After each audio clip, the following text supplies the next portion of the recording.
Do you love TV shows? We do too. Hello everyone, I'm Jeff. And I'm Anna, and we're the hosts of We Judge a Show by Its Pilot, a podcast hosted by us, a married couple with an endless love for TV. Whether you're searching for a new favorite series or ready to revisit an old classic, we're here to guide you through an infinite world of TV shows. Each episode, we watch and discuss the pilot for shows, while also sharing personal stories that parallel the storyline. So if you're tired of endlessly scrolling and not sure what to watch next, tune in and let us do the searching for you. We Judge a Show by Its Pilot. New episodes every Tuesday and Friday, wherever you get your podcasts. Your new favorite show is just one click away. Hello, everyone. Welcome back to our pod. Hello. How you doing, boo? I'm good. We just went to the movies. Went and saw The Monkey, which was really good. It was... Okay. I was going to say something, and then I had a brain... fart and I don't know.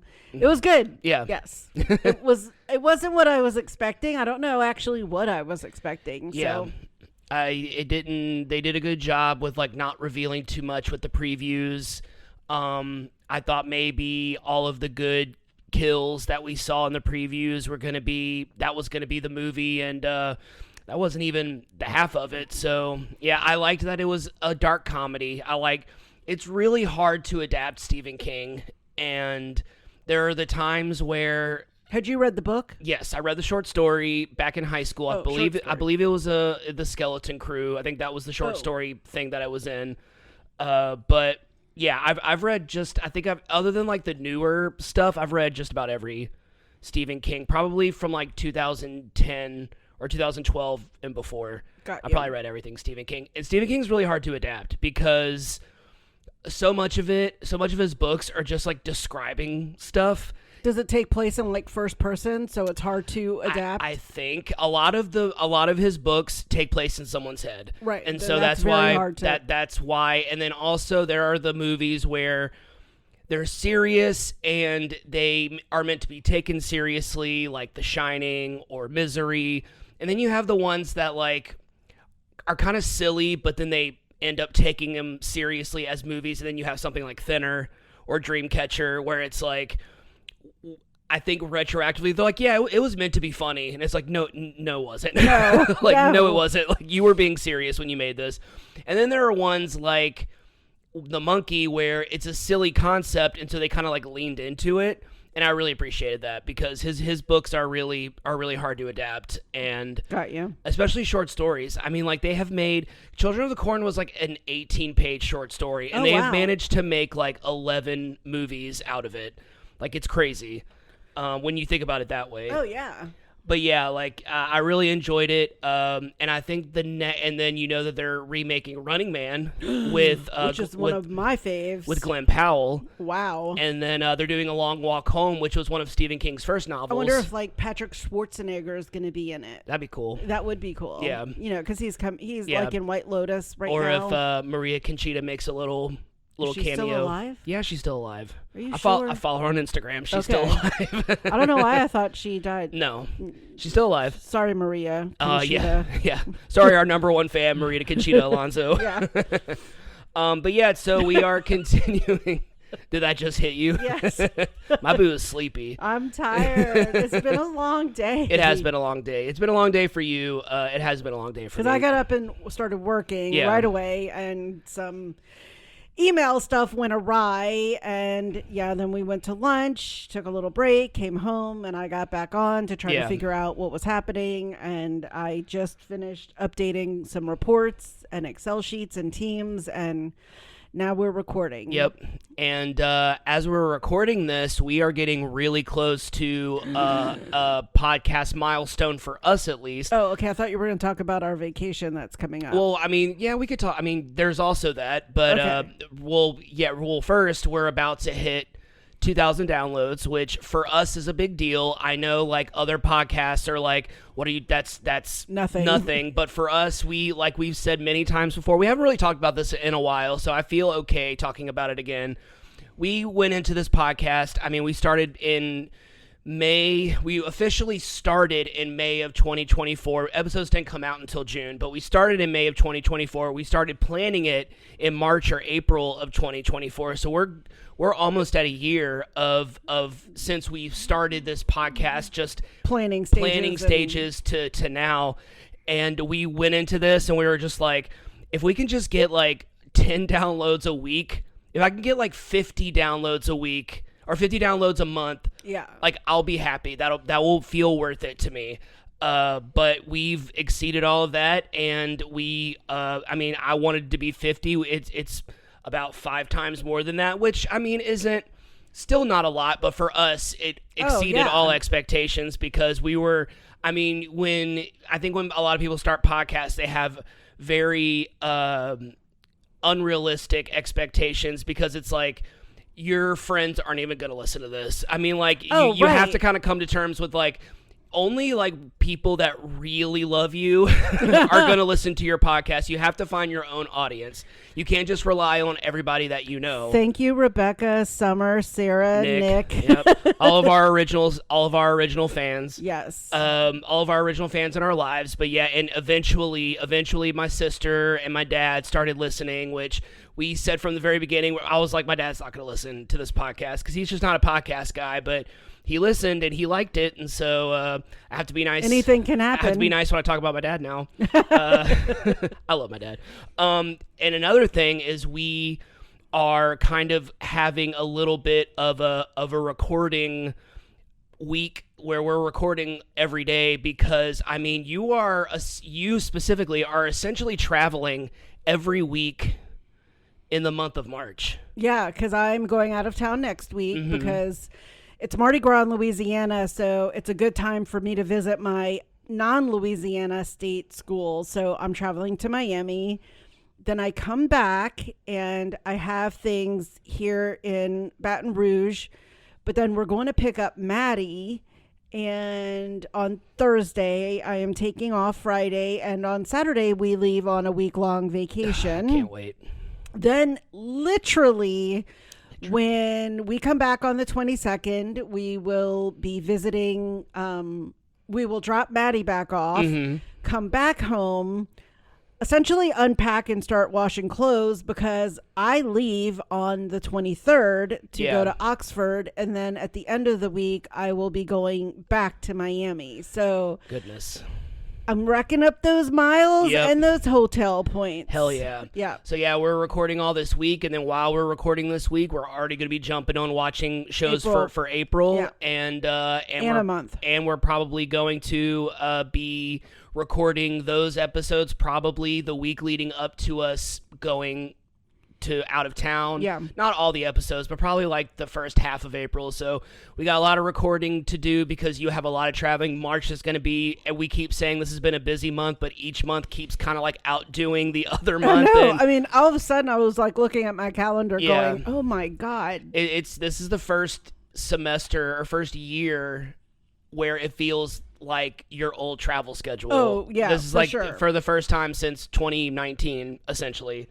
So that's what we got going on. And what we got going on for this episode is we are continuing our March theme of TV shows that are named after locations, cities, specifically in the U.S., the U.S. of A.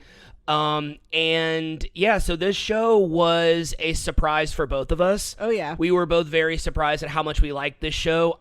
Even so, knowing who the creator was, I assumed you were going to like this show, but I didn't know who the creator was until we were already watching it. Yeah. So it was like, I was like, oh, well, this is like totally both of our thing, but just, just the cast and the idea of it. So we're talking about Tulsa King, which is a fairly new show. It's only been around for 2 seasons. It only started a little over 2 years ago.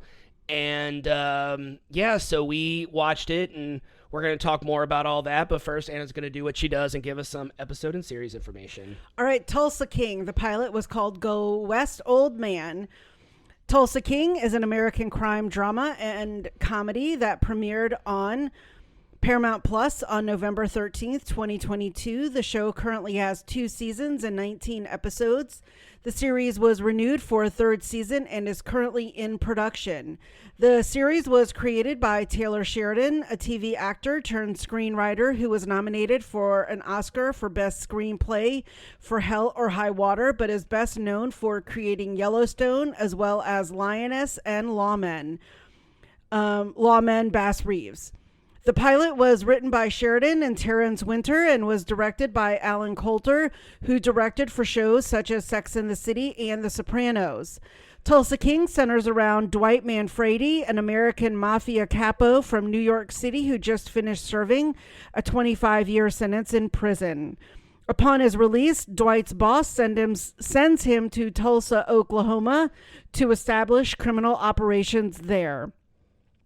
The main cast includes Sylvester Stallone as Dwight Manfredi, Andrea Savage as Stacy Beal, Dwight's love interest, Martin Starr as Bodie, a marijuana dispensary owner. Love that guy. I love him. Jay Will as Tyson Mitchell, a former taxi driver who becomes Dwight's driver and assistant. Currently my favorite character. Max Casella as Manny Truisi, a former mafia soldier living in Tulsa. Oh, so random. Dominic Lombardozzi as Chicky Invernizzi, the underboss of the Invernizzi family. Vincent Piazza as Vince, Chicky's top capo. Garrett Hedlund as Mitch Keller, an ex-convict and owner of the Bread to Buck bar. And I accidentally cut off the sentence. I forgot to finish typing it because I forgot that we were out of the ink and the ink cartridge, so I went and replaced it and then forgot to update this. So it says, although she is credited, and then the sentence ends. So although she is credited, I don't know her character name, but Dana Delaney is in the first season, but she's not in this episode. Gotcha. I don't know what she does on the show, and I don't know her character name because I think she becomes a love interest as well. Yeah, I think like later in the show she becomes a love interest. I love Dana Delaney, so that's why I was like, I can't believe I forgot that. And the series has received critical acclaim and is well liked by audiences.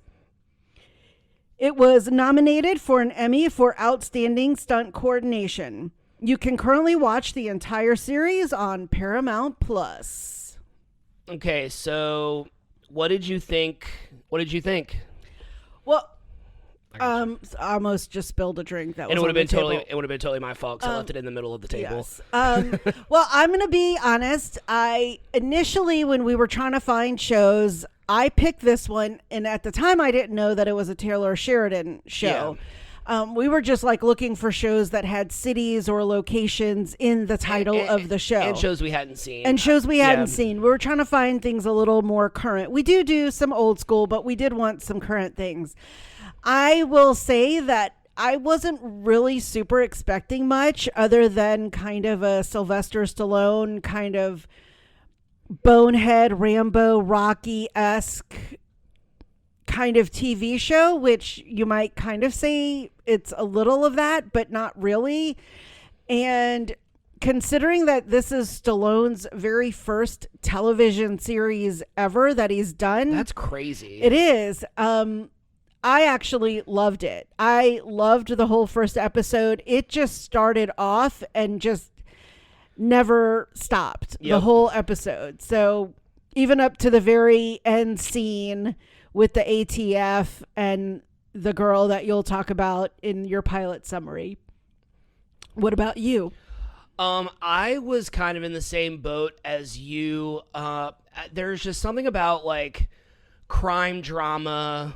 Not necessarily crime drama because I love like procedural shows. I love shows about like the FBI and different branches of government that their lives are 10 times more exciting on the TV show than they probably are in real life. Like those type of shows I really like. But when it comes to actual like gangster mafia type things, I know that they're real. I'm not going to sit here and be like they're not, that the mafia isn't real or these families don't exist, because they do. But once again, I don't think it's nearly as riveting or exciting in real life as it is on a TV show. Much like any other thing on a TV show, you have to heighten it and make it more interesting. But I don't know, like I kind of think that most mafia type TV shows and movies are like, even though a lot of them are really good, I think a lot of them are like extremely cheesy. Oh yeah. And really just kind of like borderline offensive in a lot of ways, but well, it has a lot of stereotypes. Right, and it's just hard for me to get into. I think when we were kind of talking about Ozark, it was this whole idea of like, oh, well, I can't relate to it, but it's like I wonder what it would be like. I don't even get that interested in mafia stuff. I'm just kind of like, this doesn't interest me in any way. It's just, to me, it's always just a bunch of men who are just, having a pissing contest, having a dick measuring contest. And it's just like, man, I don't need to watch a movie for that. That's real life for me. So it's just kind of like, I work in the restaurant industry. It's all just a pissing contest. So, I mean, like, I'm not usually interested in that, but there are certain ones that, like, if you come at it at a different angle, then, like, I'll be interested in it. And I feel like Tulsa King comes at it with a different angle of how do you start a mafia family? Like, how do you... Oh, I've always wondered like, that. How do you start... Like, who was the first one? Like, how do you start that? And this is a really good take on, well, when you don't have any resources, this is how you start a mafia family. And it's like, he may not have old ties with these people that we're going to talk about in the plot summary, but it's a family it's people that are going to become a family. And I like that idea. I love ensemble casts. I love stories about family and friendship, and I feel like this show is really going to have their own kind of spin on it, because mafia families, when we say mafia family, they're not necessarily like blood related. It's kind of a family that you form and a family that you make. And so I really liked the whole element of starting fresh and starting from zero. I like the idea of Sylvester Stallone just walking around Tulsa intimidating people. It was a lot funnier than I was expecting it to be. Sylvester Stallone, I mean, he's not someone that I'm really, when people are like, oh, amazing actors, or amazing comedic actors, I'm just like, I'm not thinking Sylvester Stallone when people talk about that. And even like the dramatic actors who also play really good comedic wise, like Robert De Niro is a good example of someone who plays a lot of dramatic roles, but like can do comedy just as easily. Jack Nicholson is another great example of that. Denzel is a really great example of that. People that can do both, but they're mostly known for drama. Sylvester Stallone is just someone that I think of like, of big budget, low effort action movies where he's just running around chopping people's arms off and shooting people. And I think of Rambo, I think of Rocky. As much as I love the Rocky movies and as much as I love the Rambo movies, they are just him mumbling stuff into the camera, and then like 90% of it is just action. But this was a lot more of Sylvester Stallone being a good actor. I feel like that's something we don't get to see a lot. Maybe not since like the first Rocky movie. You know what I mean? Like, I don't know. It was just I was very surprised. Everyone else in the cast, I was like, oh, I like all these people. We love Martin Starr. I've loved Martin Starr since Freaks and Geeks. And Garrett Hedlund, I mean, he's my age, which is so mind-blowing to see him on the screen and be like, wow, I'm the same age as him. Wow, okay. Because he was in the original Friday Night Lights movie. He played the Tim Riggins character. I don't remember the guy's real name, but and he's just been in he was in Four Brothers, and of course I love Dana Delaney, and Andrea Savage is great, and so I like Sylvester Stallone. I just don't think of him when I'm talking about like the great actors of the 20th century. I'm not usually thinking of Sylvester Stallone, which is kind of insulting because he is like in one of the greatest sports franchise movie series of all time. I mean, Rocky is epic and all of the movies are great. Even Rocky 4. Rocky 4 is awesome. I must break you. I will break you. I must break you. Yeah, but yeah, I really enjoyed it, and we haven't talked about the second show. So we watched Tulsa King and another show on the same night, and we both we'll be talking about the other show probably like in another week or two. But we both really liked both shows that we watched that night, and we were both kind of like, I want to keep watching, and we've already started watching Tulsa King more than just the first episode. So that just should speak on its own that it kind of grabbed our attention right out of the gate. It did. And I loved all the like supporting characters too. All of them. They were all like really fun, and I can see how it's going to expand. So I loved all of them. So we like can't really relate to being in the mafia or being a gangster, but we definitely have seen enough TV shows and movies about said gangsters and mafia people. What are some of your favorites? I mean, TV shows, of course, Ozark, which we just did. Yep. Sopranos. I was about to say, it's gotta be Sopranos. Solid. Yeah. I mean, I watch that start to finish every week. Movies, of course, you've got the Godfather trilogy. Goodfellas was on repeat for a while for me. I think I had that DVD. Mm-hmm. Kind of, I don't know if you would say it's obscure. I love Road to Perdition with Tom Hanks. That's a good one. That one was an amazing one. Scarface, of course, we actually just watched that, or I just watched it, I think. Maybe you might have been at work. I was about to say, I've seen it enough times, so yeah. Because I think I actually was taking pictures of the TV because we always watch the movie Sisters with... Tina Fey and Amy Poehler. Yes, when the Bobby Moynihan is doing Tim Allen. Yeah. So those are some of mine. I think they're just good. Yeah. And I mean, there are probably so many more. And many that I haven't seen that are famous. You know, Once Upon a Time in America, The Departed, Once Upon a Time in America, Donnie Brasco, such a good movie. Just so many. Yeah. So we could do like, gangster TV show month, and talk about those. But yeah, what about you? What are some of your faves? So I have a couple. So I have The French Connection. Oh God, I love that with Gene movie. Hackman. That movie is so good. I remember watching that. I haven't seen that movie in a really long time, but I remember it used to come on TV all the time. Yes. And I used to watch it no matter what part it was at. I would always watch it. I would always watch the scene where they're taking the car apart. Yes. Yes, that is a great scene. I just really loved it. And then also a movie that I watched, unfortunately, the first time I watched it was with my mother, was Casino. Oh. Which I think on record they say the F word more than any other movie ever made. And there's also there's a lot of sex in it. And I watched it with my mom and I'm like, my mom and I are like, I didn't have the parent that would freak out whenever there was a sex scene. Yeah.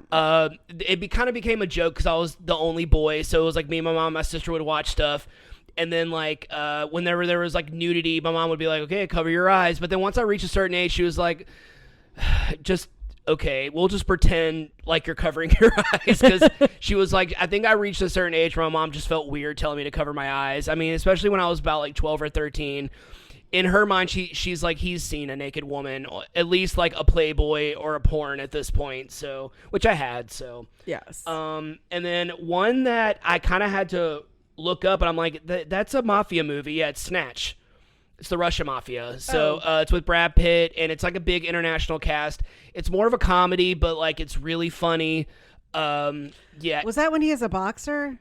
No. I'm going to be honest with you, I haven't seen it in a really long time, but no, it's not. That wasn't Madonna's husband that directed that. Guy Ritchie? Guy Ritchie, yeah. I think, yeah. Yeah, it's Jason Statham, Brad Pitt, Vinnie Jones, Bullet Tooth Tony, yeah. It's boxing promoters. Duh. Yes. Yeah, okay. It's been a while. But I remember I used to watch it all the time when I was in high school. But then the one that I've been kind of the one that I really want to talk about, and it's the thing that, so nowadays when you say you like true crime, people are like, well, yeah, everybody likes true crime. It's just one of those things that everybody's into it. Everybody has watched a doc about a serial killer or about something, about some random crime that happened. Everyone loves true crime, but there was a period in time where if you openly like true crime, people thought you were kind of weird. And I remember I always kind of had a fascination with it. I remember I had the A to Z Encyclopedia of Serial Killers, and which was very it was 100 pages. It was it was just very like a very basic thing where it's just like every like famous serial killer and like some other topics and stuff. But it was like people would see that now and be like, this is like 101 stuff. Like, this is so basic. But back then in the early 2000s when people would see it, they would just be like, are you okay? Like, they would just be like, why do you own this? Like, I'm just like, I don't know. So the first thing, it is a mafia gangster movie because the mafia is very much involved. It's Sleepers. Oh, yeah. That was my first kind of taste of true crime. And that I remember going to the bookstore and buying the book and reading it. And then maybe like shortly after that was when Bully and Party Monster came out, and those were all true crime. And so like I started getting into that, and I kind of just became obsessed with true crime. I will say before it was cool to like true crime. Awesome. But Sleepers is just like one of those movies where it's a revenge tale, and it is one of the most satisfying revenge stories I think I've ever seen ever in my life. Whether it really happened or not is a big question. I'm not talking about that. I'm just talking about the movie itself, where it's very much like these people have been abusing these children for such a long time. They've been taking advantage of the system. So then former victims who are all connected to the mafia in Hell's Kitchen in Manhattan, the Irish and Italian mafia, they start using the system against the people and end up exposing all of them as, child abuse. It's so sad. It's an extremely sad movie. It's a lot. It's a lot. But if you've never seen Sleepers, I highly recommend it. If you're into crime dramas, I'm just going to go ahead and let you know it's very intense, and there's some unsettling scenes, but it's such a good movie. It's such a good movie, and it has like probably one of the best casts of all time of any movie. I mean, you have like Robert De Niro, you have Brad Pitt, you have Minnie Driver, you have like all of these people, you have Dustin Hoffman, Kevin Bacon, like the list just keeps going on and on. Billy Crudup, did I say Jason Patrick? Jason Patrick, yes. Ron Eldard, yeah. Ron Eldard, yeah. So I mean, like there's just, and I just named Brad Renfro. It was like one of his, R.I.P., but it was one of his movies, and such a good movie, and really sad though. Highly recommend it. But yeah. Okay, so there is kind of a storyline in the first episode, where Sylvester Stallone's character hooks up with someone, and she ends up being, I mean, it's not going to be that big of a reveal because it's like the last paragraph of the thing. She ends up being kind of an officer of the law, and he's this former current, gangster guy. Yeah. And she kind of finds out after they slept together who he is, and she's just kind of like, she's like, oh crap. Yeah. So kind of a way to ask this is, have you ever like met someone or hooked up with someone, dated someone, and for a little bit, and then maybe found out later something about them that was like, oh crap, like this person is, I did not know who this person was, or I did not know this person at all.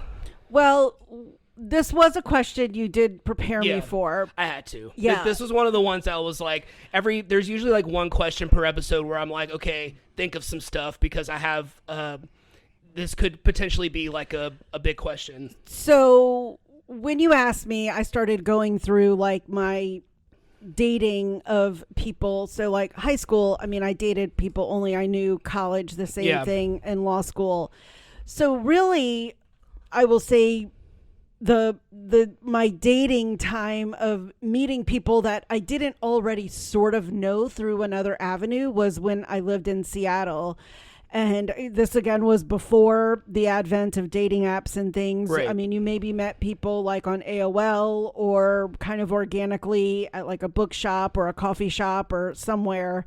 But I think I told you that when I started using dating apps around 2015, 2016, I was always very nervous about it because, as you know, I teach a lot of college students. Yeah. And so I was always worried that, if a younger-ish guy hit my kind of, had swiped left on me or swiped right, whichever one it is, I was always very concerned with like, oh, do they know me and I don't know them? Because what I do, I go into law classes and I teach students how to do legal research, and I don't actually know their names. I just come in, I'm a guest speaker, maybe come in twice a semester or once a semester, you know, throughout the year. And so a lot of them know who I am, but I don't know who they are. Gotcha. So if I ever started chatting up with someone, a lot of the first questions would be, what do you do? Where did you go to college? And a lot of times it was really not just as a, you know, an icebreaker. It was like, does this person potentially already know who I am and I don't know who they are? I mean, it's even as funny as you and I, you know, Sarah had, you know, noticed that you were tagging me on Facebook, you know, posts that you were making.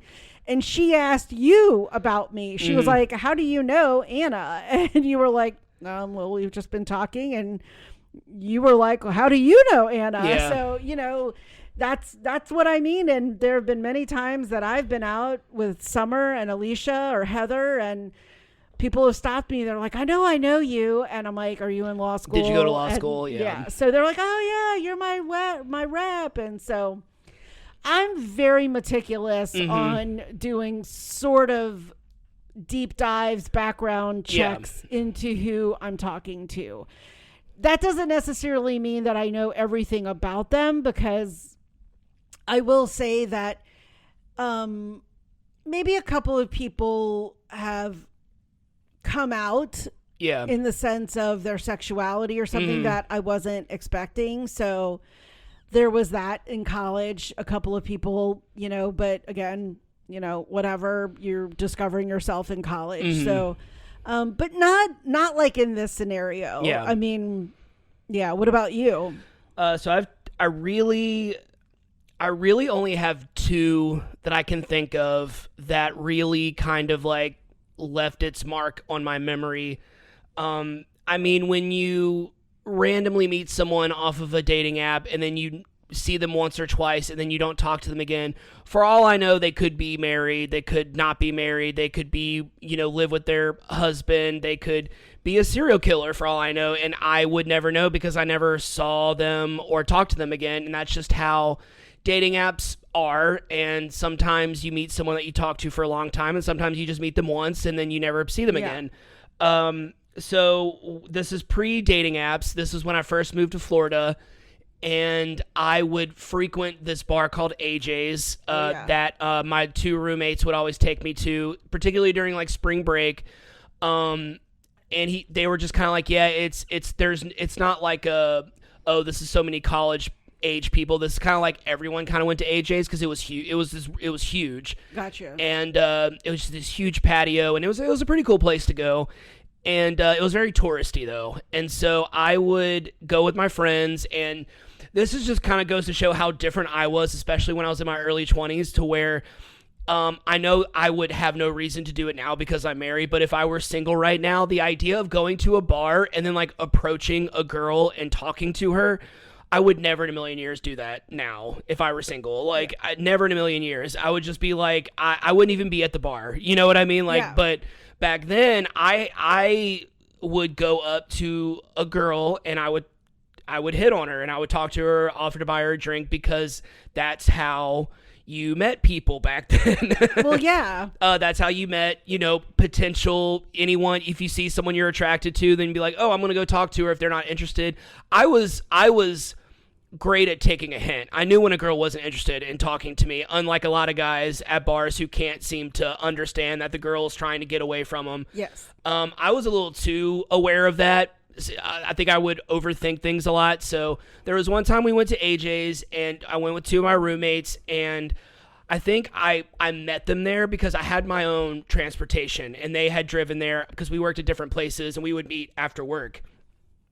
And so they left, and like I was like on my way out, and I saw this.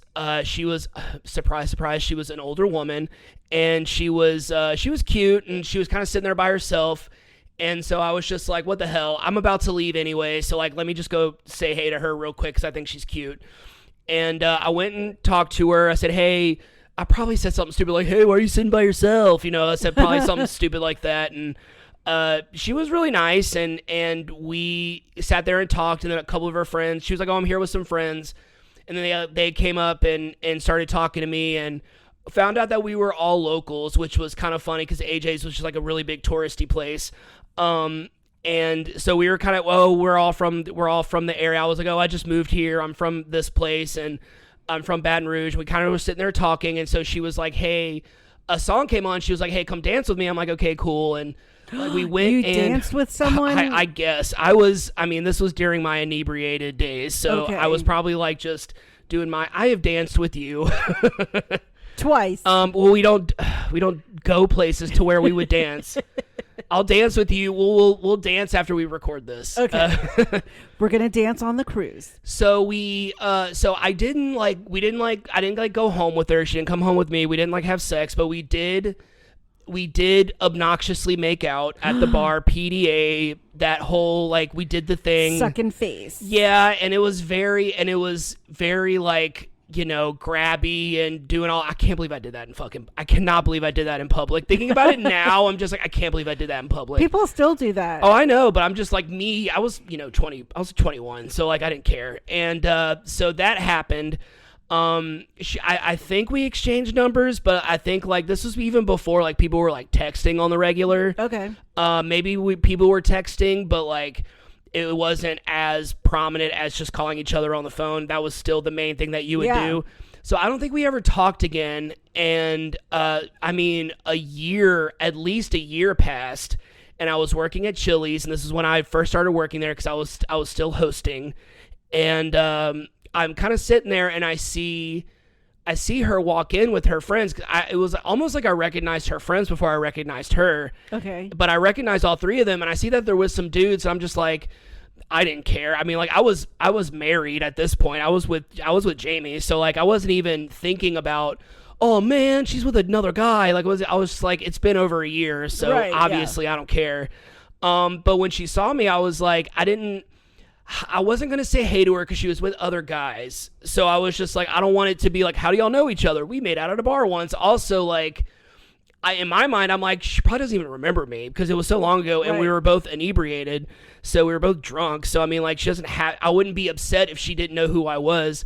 But we locked eyes. She knew who I was. I was very easy to remember at this point in time because I had the clean shaved head. I had my lip ring, I had my tongue, I had my piercing. So it was so that was what was remembered. I think that's why I was so easy to remember. And it was the short shaved head all the time. I did not let it grow out like I do now, which I don't let it grow out that long, but I always had it really short. And she immediately recognized me. I could tell. It was we eye contacted, and then we broke eye contact. So I'm like, okay, she's on a date or she's with her boyfriend. So whatever, I'm not going to say anything. So they go and sit down, and I'm still at the host stand. And then one of her friends gets up, and I guess they were on the bar side at one of those big tables, one of those big high top tables on the bar side of Chili's. If you've been to Chili's, you know what I'm talking about. Yes. And so she was, I guess one of her friends was like, I'm going to the bathroom. So she came up and talked to me at the host stand real quick, which was right in front of them. So I was just like, this is very obvious that she's coming over here to talk to me anyway. So she comes up to me and she's just like, hey, the reason why she ignored you is because that's her husband.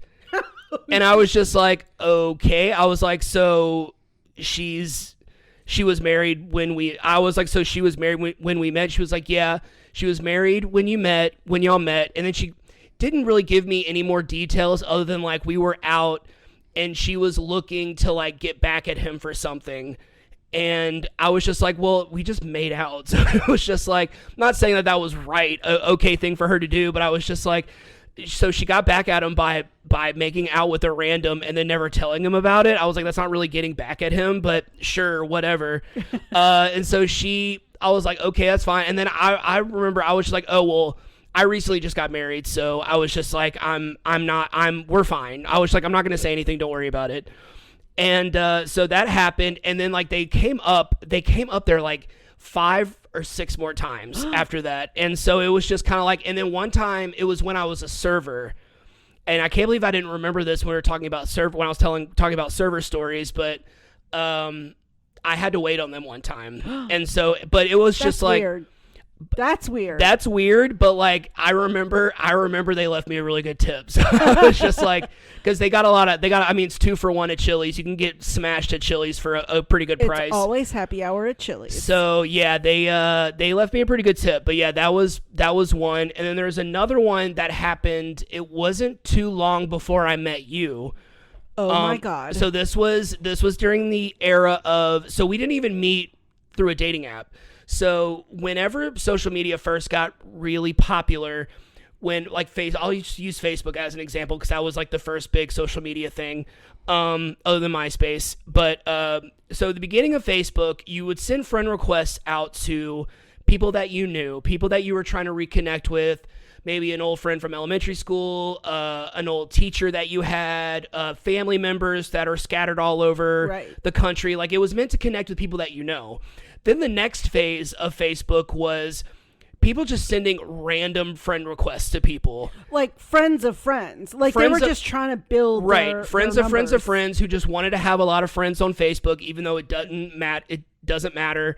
And I got one of those. There was an era where I was getting a lot of friend requests from older women that I did not know that were friend of friends of other older women that I dated. So it was just kind of like, it was when the cougar cub thing was really going on, and it was just like these older women were recently divorced and they were looking for some they wanted to lampoon some manpoon, and they were looking for some young cubs, and my boo. And that was me. I mean, like I did develop a reputation for dating older women, and it was just like I wasn't going to fight it because it was a fact. You know, it's like I date older women. That's my thing. And so I get a friend request from this woman who I really like to describe these people on Facebook as single presenting. They don't have any type of status on their Facebook page. They don't wear their ring in their Facebook pictures and stuff like that. So there was this woman that sent me a friend request, and I accepted it because she was attractive and I was single, and it was like we had like 2 mutual friends or something like that. And then she kind of like, she likes one of my posts, I liked one of her posts, and then she messages me shortly after that, and she's just like, hey, I forgot what her line was, but I wish I would have kept these messages because you can keep them in your messenger forever. Oh, yeah. But it's like, I wish I wouldn't have deleted it. But she was just like, you know, hey, do I know you through this person? And the easiest thing that I always do is like, I will say is like, I work at George's. And then it would just be like, oh, that's where I've seen you. Like that happened. That happens all the time. I'll see people in public and not as much anymore, but like back in the earlier days, people come to me like, where I know you from? Be like, I work at George's. They'd be like, oh, okay. Like, you know, it's just like, that's where I've seen you because we have an open kitchen, and if you go there enough, you'll see me because I work grill. I'm right up front. And so we would just kind of chit chat every now and then on Facebook over the course of like a couple months. And then one time she came up to my job. She came up to George's, and she was like, hey, it's me. We're seeing each other in person. I'm like, okay, that's cool. And we started talking a little bit more, and then she was like, hey, do you want to come over to my house and hang out? And I'm just like thinking in my head, I'm like, okay, this woman's like looking to hook up. So I'm just like, okay, I'm single, I'm lonely. So I was just like, this was during my like really lonely phase. So I was just like, any type of attention or affection from a woman, I was just like, I was like, please, pay attention to me. And so I went over to her house, and she was like, yeah, I recently just got divorced. I'm going through a divorce right now. This is like the place that I'm renting out. I'm like, oh, okay. And I remember going over there, and it was like bare bones. It was like, there weren't like pictures on the wall. There weren't like a model home or something. I eventually found out that she worked in real estate. And I am almost positive that this was like I hate using this term, but it's just the term that you used back in the day. This was like her love nest. This was like her. Have you ever heard that term before? Yes. Yeah. I mean, like it was basically. She was using someone else's house? I think so. So I remember going on her Facebook. I remember like going over there and immediately just being like, something's not right. I was just like, something's weird. And I was just like, I understand that you just moved in, but like, I don't know. It was just very odd. And it was like, it wasn't just that. It was just like her behavior. You know, when someone's like trying to hide their life, you know, they're very vague about like, I remember asking her like, oh, so like what happened between you and your husband? Like, why are y'all getting a divorce? And I remember her just giving me like very like vague answers. And I could kind of chalk that up to she didn't know me that well. So she didn't want to get too personal with me. But then it was like, okay, so then we did not hook up, so we didn't have sex or anything. We just like, I went over there, we fooled around, and that was kind of it. It just didn't feel right for me. I will have a one night stand every now and then, but like I would have a one night stand every now and then, but like for the most part, just wasn't someone that if there was a term for it, I would be a demisexual. I only really like having sex when I know the person and I'm comfortable with them and I feel safe and I trust them. I don't just like sleep around. Gotcha. So I kind of continued to text her and message her, and we would kind of talk back and forth, but it was like she could only hang out during certain days at certain times of the day, but it was always the same day, the same time of day. Okay, that's weird. So that's immediately like, okay. Red flag. And then I would drive past where she lived every now and then because it was right by where I lived, just because I was like, really started getting in my head about like, that's not her house. Like that wasn't her house. Like that was, and so like it was near where I lived. And so like I drove by there and like no one would ever be there. All the lights would always be off. And then there was one time where I finally messaged her and I was like, hey, look, I won't judge you, but I really need to know. I was like, are you married? Because you're giving me weird vibes right now. And she was just kind of like, she said no. She was like, well, technically, yes, but I'm getting a divorce. I'm like, I was like, you're lying. I was just like, I don't know what it was. It wasn't anything specific. It was just everything kind of combined. Yeah. Made me think, I don't know if I'm doing a good job explaining it. I'm just really afraid of like revealing people, and I don't want to do that to someone. So like, and if anybody is ever going to ask me who it is, I'm not telling you. So, because I don't want to ruin anyone's life. Even though she maybe cheated on her husband, I don't want to ruin anyone's life. So I went and did a little Anna thing, and I went and like looked her up, and like, because sometimes when you type in people, you can be like, you can type in their name, the city that they live in, and you could write like spouse. And sometimes you can get like... Or like who lives at that address. Right. And I found out her address was still the current one with her and her husband. And so I was just like, no, I'm not dealing with this anymore. So I have, every now and then I'll go to her Facebook page. Not anymore, but like for a while I would go on her Facebook page and just see if I could see anything, and she still is very single presenting, so okay. She only posts pictures of herself, and she really tries to have this image of like, I'm a jet setter, I travel from here, I travel to here, and here, and here, but like she's always posting from Baton Rouge, so I'm just like, are you really going to these places? Are you just saying you're going to these places?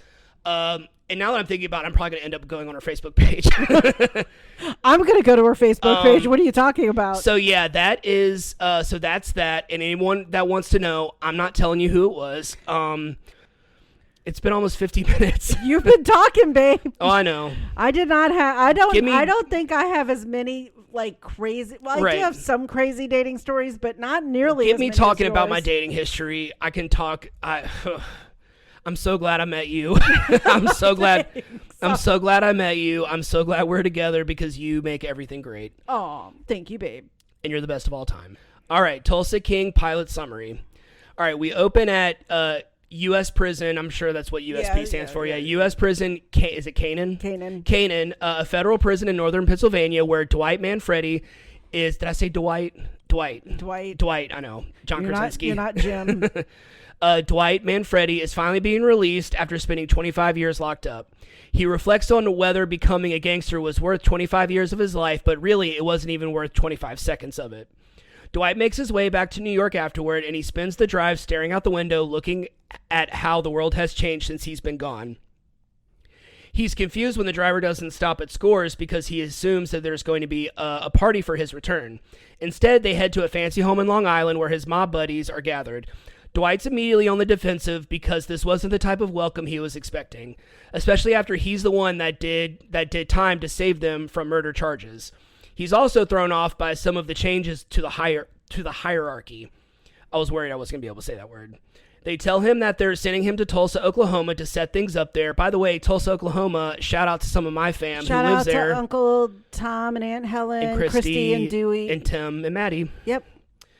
And they tell him that they're sending him to Tulsa, Oklahoma to set things up there because nobody else is running that town right now. Dwight's resistant to the idea, so Chicky gets real with him as he makes it clear that there's nothing left for him in New York. Time didn't just stop because he was in jail. Dwight walks over to Pete and angrily brings up the fact that his wife divorced him when he went to jail and his daughter hasn't talked to him in 18 years. He kept his mouth shut for 25 years and he essentially has nothing left to his name now. Dwight begins to argue with Chicky's capo and he knocks him out. Pete argues that he's giving him a whole city, and Chicky instructs him to pull in $5,000 a week to start. Dwight arrives in Tulsa, which was really funny because as soon as he walks out of the airport, he gets like attacked by a grasshopper, and he's like, "What the hell is this thing on me?"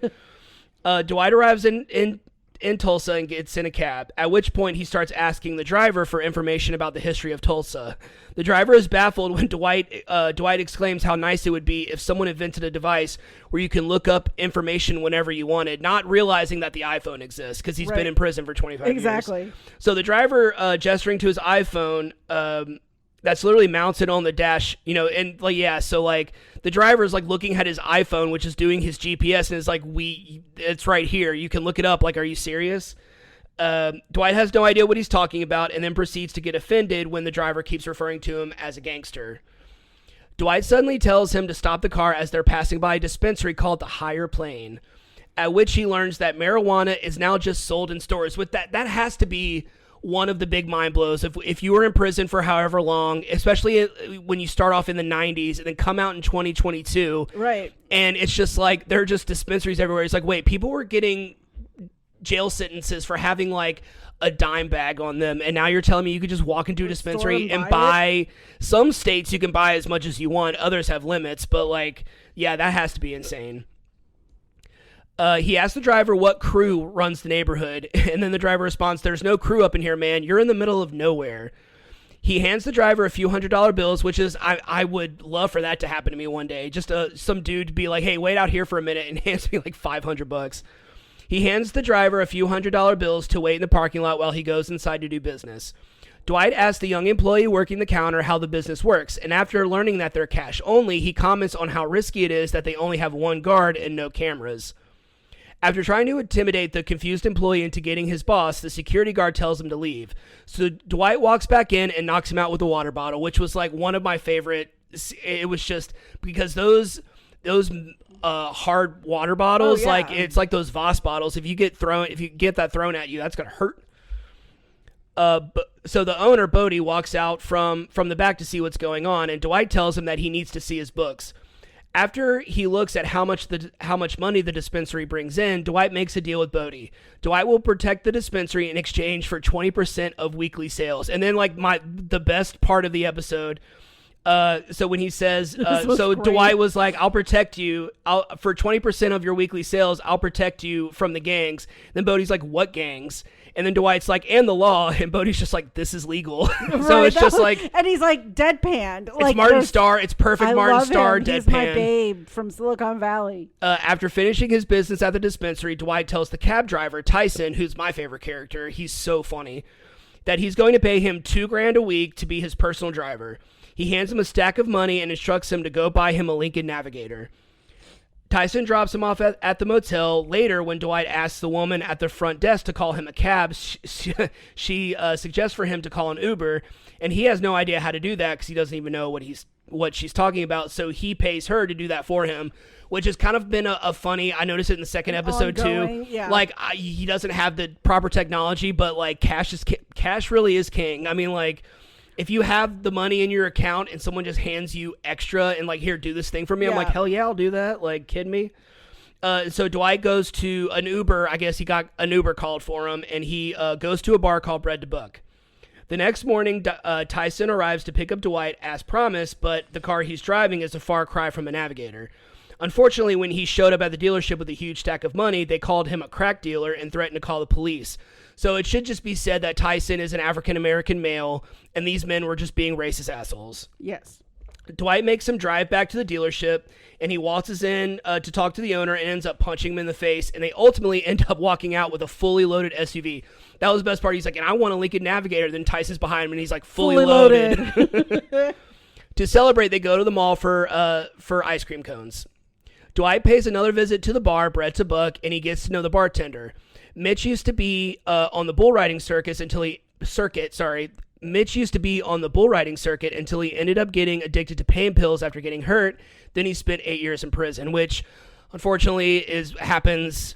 Those bull riders get banged up so badly. I'm sure it's probably 10 times worse than being a football player. There's no padding. Right. What was the movie with Luke Perry? 8 Seconds. 8 seconds. Where the bull steps on his chest. While they're talking, a girl walks over and asks Mitch if he's famous, and then she proceeds to ask him if she and her friends can take a picture with him. Mitch declines, so another woman from the group walks over to demand to know why he was rude to her friends. She starts flirting with him and invites him to join them for karaoke, but Dwight suggests a better place for a party, a strip club. Yeah, I was like. After which, a group of drunk girls love going to strip clubs. It really is a thing. Oh, yeah. After paying off the owner to let the party of drunk girls dance their hearts out on the stage with the actual strippers, Dwight and the woman head back to his hotel. After having some fun, Dwight reveals that he's 75 years old. She's beside herself because she assumed he couldn't be older than 55. I'm like, okay, this is no disrespect to Sylvester Stallone, but I would at least say 60. At least 60. Yeah, I mean, like, that was very sweet of her to say, but like, at least 60. And she proceeds to leave as he calls her situation not just an age gap. She calls her situation not just an age gap, but an age canyon, which I agree was kind of funny. He offers to call her an Uber now that he knows what it is. As the episode ends, there was a man, so when they were at the mall earlier, a man spotted Dwight at the mall and makes a phone call to ask if the person on the other end of the line, if there's any possibility that he just saw Dwight Manfredi in Tulsa. Meanwhile, over at the Bureau of Alcohol, Tobacco, and Firearms, the ATF, they discuss a recent FBI alert that they just received. A high-ranking mafia capo who was just recently released from prison has just come to town. Dwight's one-night stand, who just so happens to be an ATF agent, is far from happy when she sees his face pop up on the screen. And that was great. And then her was just like, great. Yeah. She was End like, of episode. Crap. That was good. Yeah, so right out of the gate, I mean, and I like I always say, this was just a brief summary. I feel like I did a pretty good job. A brief summary. It was really good, and the episodes are only like 35 minutes, so they're really easy watch. Yeah, 19 episodes I think total. So like third season's on the way. I don't know when it's coming out, but yeah, I really enjoyed it, and we started watching more of season 1, and we're still into it, still wanting to know what happens. The cast is fantastic. Martin Starr is the best. Oh my God, they're all great. Everyone's so funny. Yeah, so it's on Paramount Plus. I highly recommend it, and I think it's not a show, at least right now, it doesn't feel like a show that like is too deep. Like it's just kind of like a fun show to watch. I'm sure it'll get more intricate and more complicated now that Andrea Savage's character, you find out she's an ATF agent. And then, there's all the stuff with Max Casella's character, who, by the way, Max Casella making a big return to TV. Vinny from Doogie Howser, Doug. Love that show. Yeah, so, and he was in the original Newsies, which is also a great movie. It's a gangster mafia show, so there's got to be some drama and strife and killing. It's going to get complicated, but for now, it's very...